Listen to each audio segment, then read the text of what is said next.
أعوذ بالله من الشيطان الرجيم. بسم الله الرحمن الرحيم. وكذلك بعثناهم ليتساءلوا بينهم قال قائل منهم كم لبثتم قالوا لبثنا يوما أو بعض يوم قالوا ربكم أعلم بما لبثتم فابعثوا أحدكم بورقكم هذه إلى المدينة فلينظر أيها أزكى طعاما فليأتكم برزق منه وليتلطف ولا يشعرن بكم أحدا. واقعد أصحاب كهف شروعا دی مخکاتونو کې الله تعالی دا خبره بیان کړله. اصحاب کهف لاړل، هجرت وکړو، غره ته وختل، غار کې ځان دپاره ځای ونیولو. الله وایي په دې غار کې ما په دوی باندې خوب راوستلو، وده شول. الله رب العالمین د هغوی دپاره حفاظت وکړو په دې غار کې، د هر قسم آفاتو نه، د ازرارو نه ول الله تعالی حفاظت وکړو. څوکیدارۍ دپاره ول الله رب العالمین سپی مقرر کو، هغه ورله فیره وکړله، پروت و. اوس دې آیات کې الله تعالی د دوی راویښېدل ذکر کوي. الله وایي د خوب نه بیرته راویښ شو، راپاڅېدل. یو پیدا په دې کې دا د الله تعالی وایي چې ګوره دا حقدار د عبادت او د بندګۍ نشي کېدلی. علم د غیبو د دوی سره نشته دی. وجه دا دوی وده شوي 309 کاله، پته ورته نشته دی. خپل منځ کې یو بل نه تپوس کوي، یا وایي یوه ورځ وده شوي، یا وایي نیمه ورځ. الله وایي علم د غیبو دوی دپاره ثابت نه دی، اگر که نیکان خلق دي. دویم دا خلق په دغه وخت کې د قیامت نه منکر و، چا دوباره ژوند نه منلو. الله رب العالمین ډیره زمانه بعد دوی راپورته کړل، راویښې کړل. د نور عام خلکو ته الله تعالی دا وروښودل چې وګورئ دا انسانان 300 کاله وروسته راوچت شولو، راپاڅېدل. ای خلکو تاسو هم د قیامت په ورځ دغسې راپورته کېږئ. ګوره دوباره ژوند ګوره حق دی. دا چې څنګه الله راپورته کړلی دی سبا تاسو هم راپورته کړي. دغه خبر الله بیانوي دې ایتونو کې. وکذلک الله وایي دغه رنګې بعثناهم راپورته کړل موږ دوی لره لیتساءلوا بینهم، دې دپاره چې تپوسونه وکړي دوی په یو بل نه په خپل منځ کې. لیتساءلوا معنا یو بل نه تپوسونه وکړي، بینهم په مابین خپل کې. خلک راپورته شول، هلکه څونه وخت هم شوی دی، څونه خوب هم وکړو.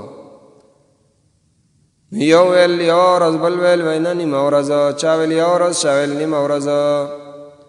قال ویل قائل یو ویونکي منهم د دوی نه کم لبثتم، څونه وخت تېر کړه تاسو دلته، دا خوب هم څونه وخت وکړو، دې غار کې زموږ ستاسو څونه وخت وشو. قالوا ویل دوی لبثنا یوما او بعض یوم، وخت تیر که منگا پا دی غار که یو ورځ یا 300 ورځې، یا نیمه ورځ شوې ده یا یوه ورځ پوره شوې ده، پته خو نه لګي. یاره ګمان هم دا دی یا به م یوه ورځ پوره کړي او یا یوه هم نه ده پوره شوې بلکې نیمه ورځ هم شوې ده. دوه ډلې شولو، چا ویل یوه ورځ، چا ویل نه نیمه ورځ. الله وایي نیکار انسانان دي، زما اولیاء دي، لیکن علم د غیب ورسره نشته. پته ورته نه لګي چې څونه وخت هم تېر کړی دی. 309 کالو ته ګوره او یوې ورځې ته ګوره، دوی وایي زموږ یوه ورځ شوې ده، نیمه ورځ شوې ده. قالوا ویل دوی ربکم رب ستاسو اعلم بما لبثتم، ښه پوهه دی په هغه وخت باندې چې تاسو تېر کړی دی دلته. نیکان خلکو د کومې خبرې علم چې ورسره نه، هغه الله تعالی ته سپارې، هغې کې به ډېر جدي کېږي نه، او بې ځایه خبره هم په هغې کې نه کوې. علم د ته نه و، بس هلکه نه پوهېږم، علم د الله سره دی بس. نو دواره خبر الله ته وسپارتله بس الله ښه پوهی دی، موږ پرې نه پوهېږو، پته نشته یقینا. لیکن کله چې راپورته شول وږي شوي دي ولږه پرې راغلې ده، الله وایي بندګان دي، نیکان دي، د الله اولیا دي، د الله د دین دپاره هجرت کړی. ګوره حقدار د بندګۍ نه دي. ګوره د دې عبادت او بندګي مه کوئ. وجه دا ده یو ورته د خپل وخت پته نه لګي، دویم دا ده ګوره خوراک ته محتاج دي، وږي شوي دي. دواره څه ویلی؟ فبعثوا ولګئ تاسو احدکم یو کس تاسو نه بورقکم په پیسو ستاسو باندې هذه چې دا دي پیسې او توخه او خرچې ځان سره اخیستې وه، دا یې د یو کس ته راجمع کړله، دا پیسې واخله او د ښار ته لاړ شه، لږ خوراک مونږ ته راوړه. فبعثوا ولګئ تاسو احدکم یو ستاسو نه بورقکم په پیسو ستاسو باندې هذه چې دا دي. چېرته ولېږئ؟ الى المدینه دې ښار ته ولېږئ، بازار ته دې لاړ شي، د خوراک څه دې راوړي. لیکن د دې سره سره درې آداب ورته بیانوي. یو ادب دا ده ګوره طعام چې کله اخلي، خوراک اخلي، داسې انسان نه خوراک واخله ګوره چې هغه مؤمن وي، مسلمان وي.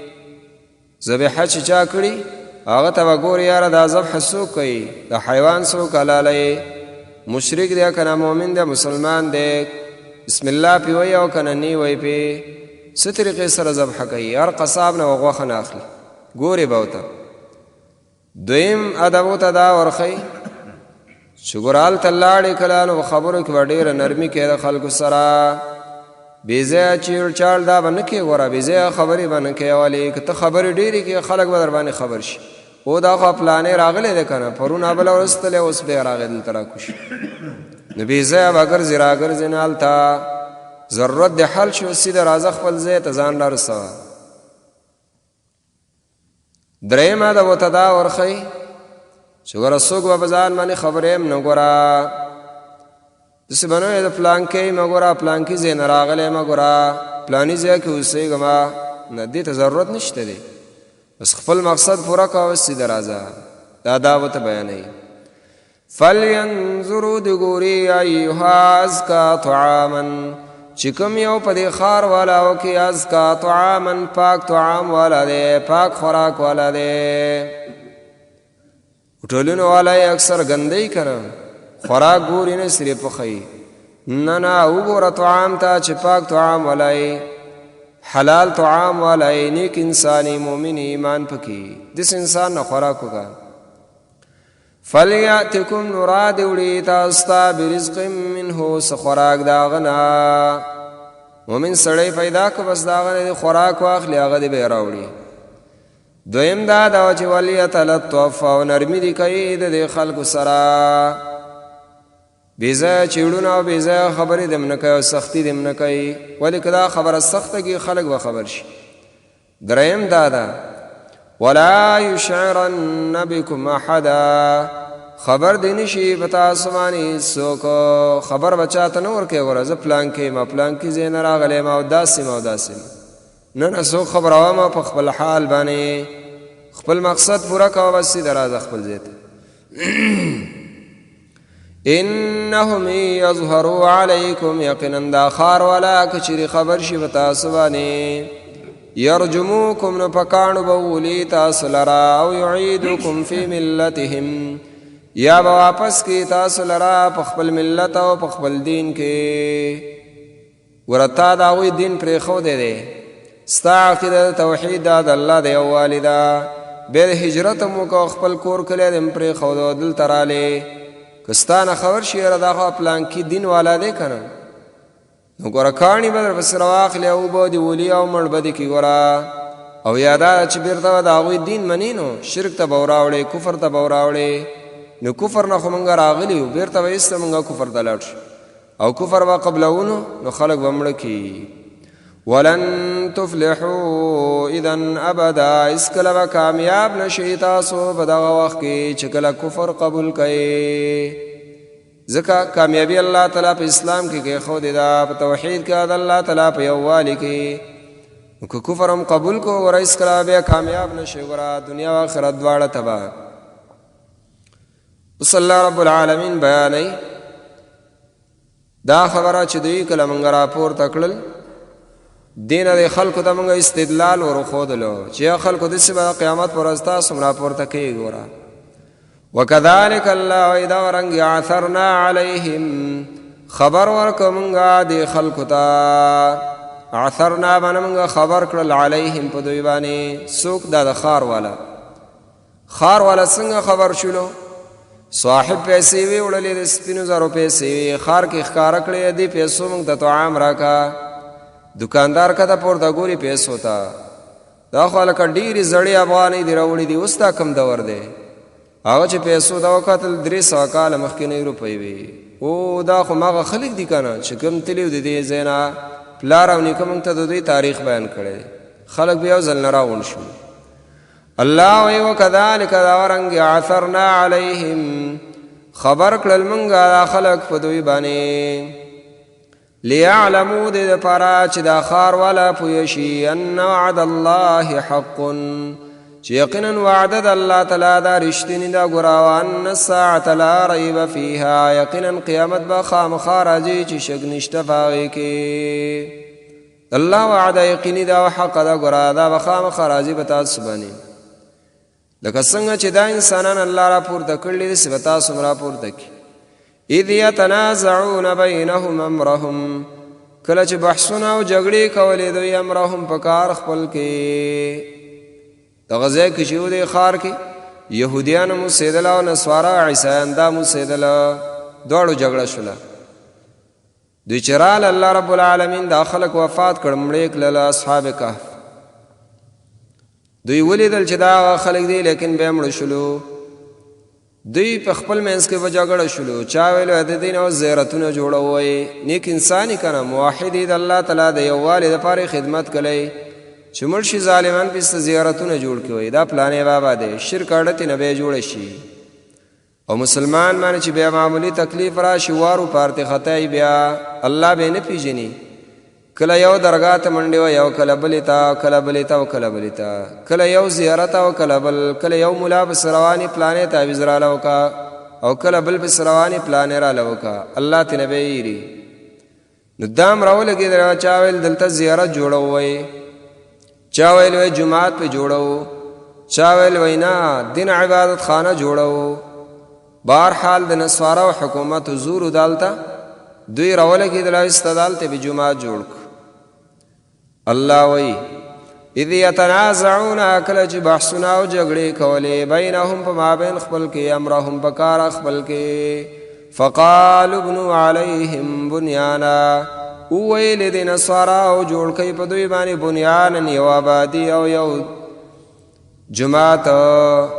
ربهم اعلم بهم رب دوی ښه عالم دی په دوی باندې. قال الذين غلبوا ویلا کسانو چې غالب او علی امرهم بکار خپل کې لنتخذن علیهم مسجدا خامخا جوړو بمنګ علیهم په دوی باندې مسجدن یو جماعت. یهودیان ویل په دوی باندې منګ یو زیارت جوړو یو آبادی پی جوړو یو گنبد پی جوړو. یاره خلکو دا فتح لګي دا پلانی اولیاء الله دی دا پلانی ولی دی د الله تعالی دا پلانی دا پلانی. نصارا و حکومت و زور آغوی ویل پا دیوان منگوی جماعت جوڑو. نو جماعت پا آغی بانی جوڑ کو ام قبرون و دیروا هم پا جماعتو. نبی صلی اللہ علیہ وسلم وفات کی دو مرض الموت بانی پروت تے.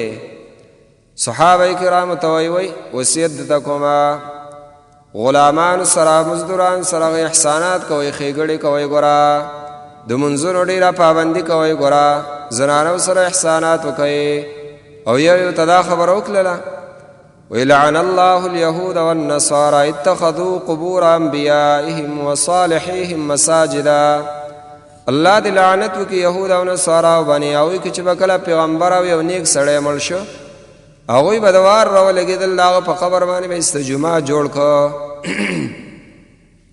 د دې وجې نه زموږ ستاسو په دین کې مسله دا ده چې کوم ځای کې قبر و هلته مونځ نه کېږي. ګوره هلته به د مانځه نه ځان ساتې هلته به بیا مونځ نه کوې. کوم جومات کې قبر هلته مونځ به کوه بل جومات ته لاړ شه بل ځای کې وکړه بل ځای کې وکړه.